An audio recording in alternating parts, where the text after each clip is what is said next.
Hello, I'm Jennifer.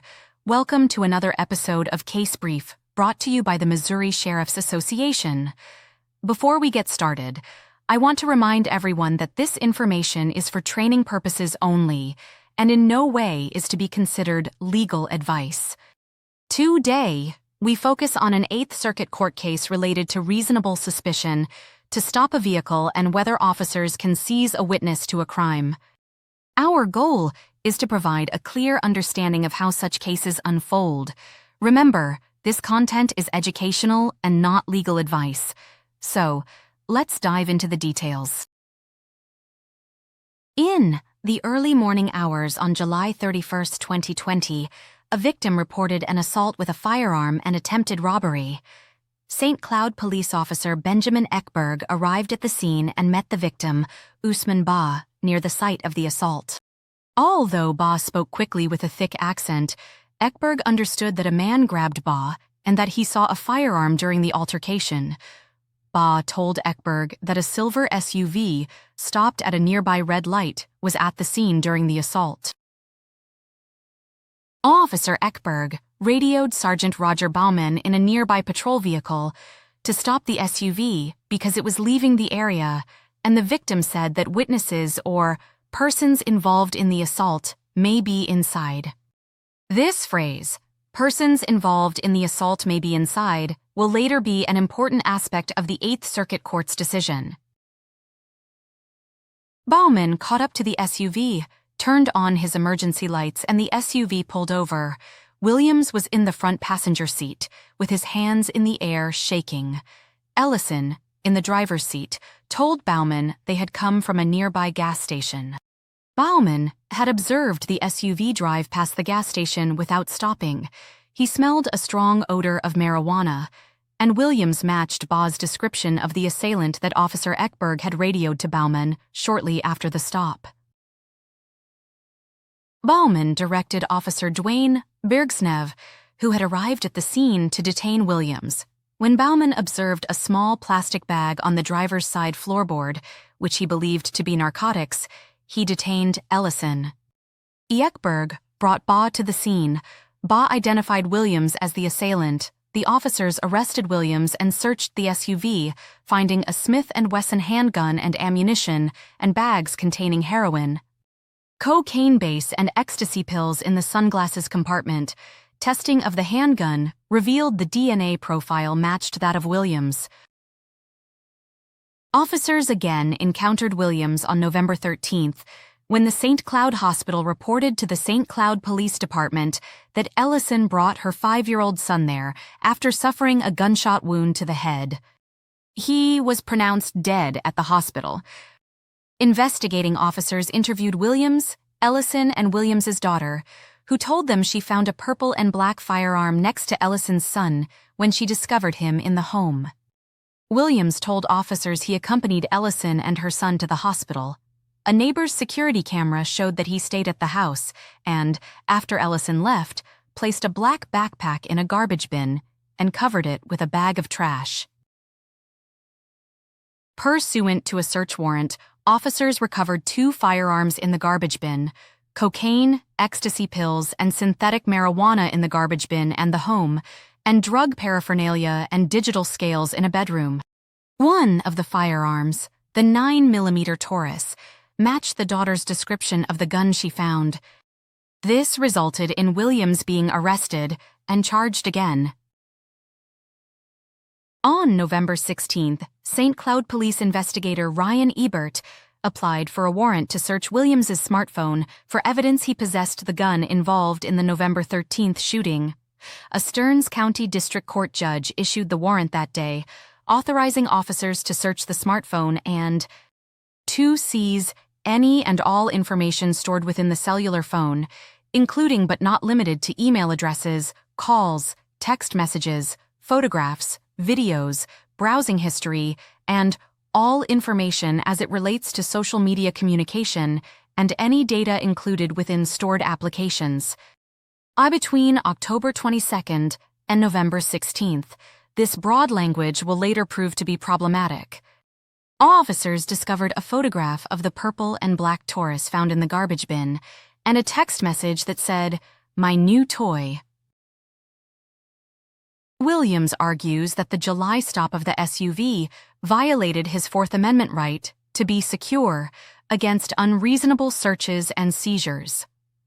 The district court concluded that the stop was supported by reasonable suspicion of criminal activity. In his appeal, Williams argues the district court erred because the sole basis for Sergeant Bauman's stop was Baugh's statement to Officer Ekberg that there were potential witnesses to the assault in the SUV. Williams asserts that seizing witnesses to a crime is a clearly established constitutional violation. Let's take a look at the Eighth Circuit Court analysis of Williams's appeal. The Circuit Court recognized that there is a robust consensus that seizing witnesses to a crime in similar circumstances is a clearly established constitutional violation. Here, the officers did not stop the SUV solely because its occupants were witnesses.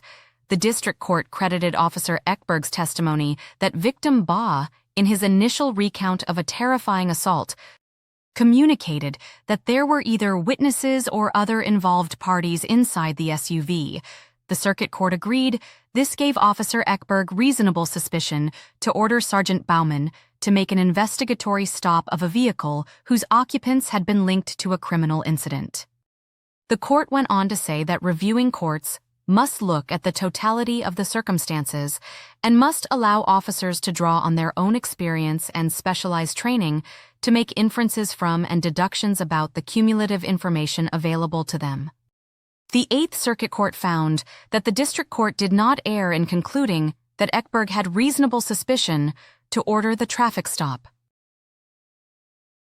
Williams also argues that no reasonable officer would believe that a warrant authorizing seizure of any and all information on his phone was consistent with the Fourth Amendment.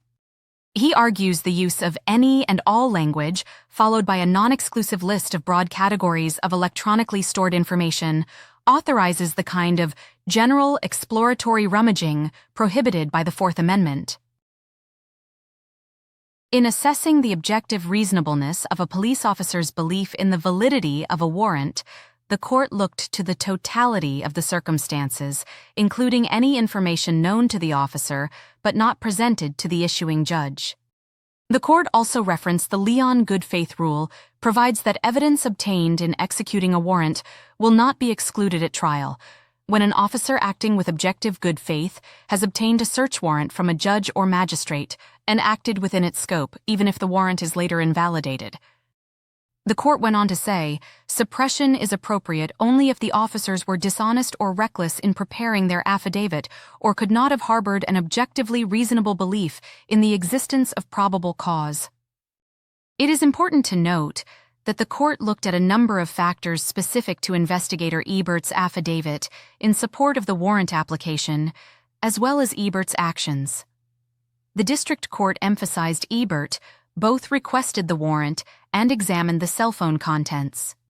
This fact is significant because in assessing whether reliance on a search warrant was objectively reasonable under the totality of the circumstances, it is appropriate to take into account the knowledge that an officer in the searching officer's position would have possessed.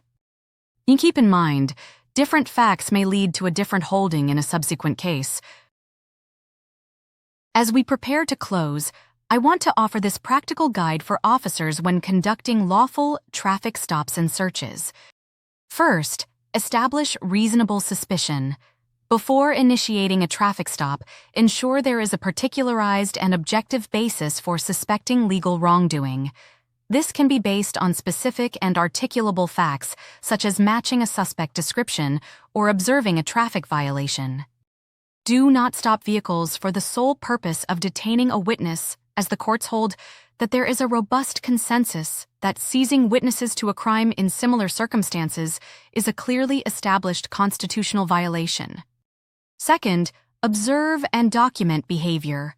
Note any behaviors or circumstances that contribute to reasonable suspicion or probable cause, such as erratic driving, visible contraband, or matching descriptions from witnesses.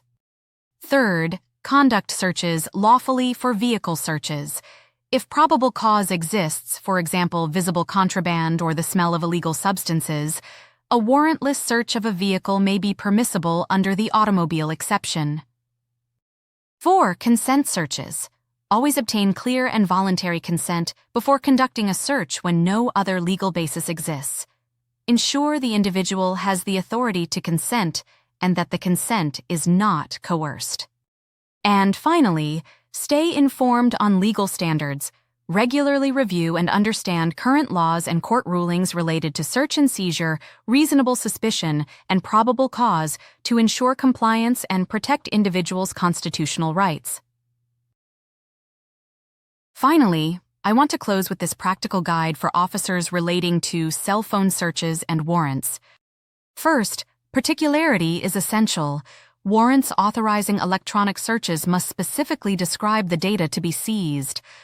Although the Eighth Circuit Court upheld the search warrant under the Leon good faith exception, officers should avoid overly broad language, such as any and all, without clear limitations. Remember, the Circuit Court in this case did not consider and did not take a position on whether the District Court correctly concluded that the cell phone warrant was insufficiently particular and unconstitutionally overbroad. Second, avoid generalized searches. Clearly define categories of information relevant to the investigation, for example, specific dates, persons, communications, or types of data. Ensure the scope of the search directly relates to the crime under investigation. Third, follow established protocols. Adhere strictly to your agency's policies and judicial guidance when drafting warrants for electronic devices. Ensure detailed justifications are provided to link requested data to probable cause. Fourth, stay informed on legal standards. Regularly review and understand current laws and court rulings related to search and seizure, reasonable suspicion, and probable cause to ensure compliance and protect individuals' constitutional rights. Finally, document thoroughly. Clearly document the rationale for the requested scope in warrants. Maintain detailed records of how the search was conducted, including steps taken to limit intrusions into unrelated personal data. This concludes today's session. Thank you for joining us in this episode of Case Brief. We hope this analysis provided valuable insights into what is required to establish reasonable suspicion to stop a vehicle, along with what is required for cell phone searches and warrants. Stay tuned for more episodes, brought to you by the Missouri Sheriff's Association. If you enjoyed this content, please like and subscribe. We look forward to bringing you more informative episodes in the future.